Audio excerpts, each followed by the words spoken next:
दहशतवादी AK-47 आणि M4 रायफलसह 20 ते 22 तास चालत बैसरण घाटीत पोहोचले। पहलगाम हल्ल्याबाबत सूत्रांची माहिती, अतिरेकी दुकानांच्या ठिकाणी थांबल्याची ही माहिती NIAच्या तपासात समोर। पाकव्याप्त काश्मीरमधील लॉन्च पॅडवरून दहशतवाद्यांना हटवतानाचा व्हिडिओ समोर। पाकिस्तानी सैन्याकडून POK मध्ये रेकी, व्हिडिओ TV9च्या हाती। पाकिस्तानी नागरिकांच्या विजाची मुदत संपली। भारतात थांबलेल्या पाक नागरिकांना 3 वर्ष तुरुंगवासासह 3 लाखांचा दंड होऊ शकतो।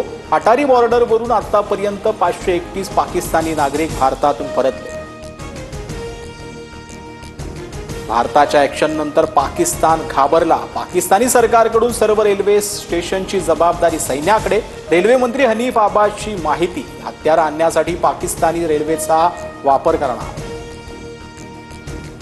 भारतीय नौदलाकडून अरबी समुद्रात अँटी-शिप चाचणी सुरू। समुद्रातून दूरवर हल्ला करणाऱ्या क्षेपणास्त्रांचा सराव। देशाची सुरक्षा करण्यासाठी सर्वतोपरी असल्याची नौदलाची भूमिका।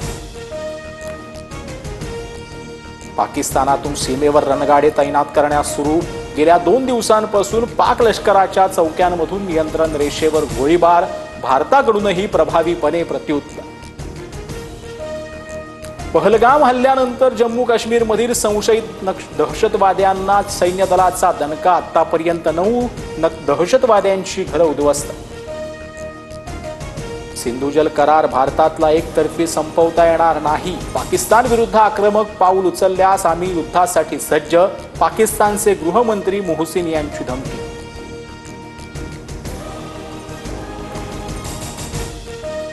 पाकव्याप्त काश्मीरमधल्या झेलम नदीला पूर। पाकव्याप्त काश्मीरमधल्या मुझफ्फराबादेत परिस्थितीमुळे गोंधळाचं वातावरण।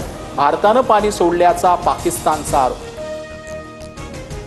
पहलगाममधील हल्ल्याच्या आंतरराष्ट्रीय चौकशीची पाकिस्तानची मागणी। पाकच्या मागणीला चीनचं समर्थन। दरम्यान चीनच्या राजदूत जियांग झिंडोंग आणि पाकिस्तानचा परराष्ट्र मंत्री मोहम्मद इशाकदारची भेट। पाकिस्तानला आर्थिक कमजोर करणं गरजेचं। पाकिस्तान आमची बरोबरी करू शकत नाही। पहलगाममधील दहशतवादी हल्ल्यानंतर असदुद्दीन ओवैसींचं वक्तव्य।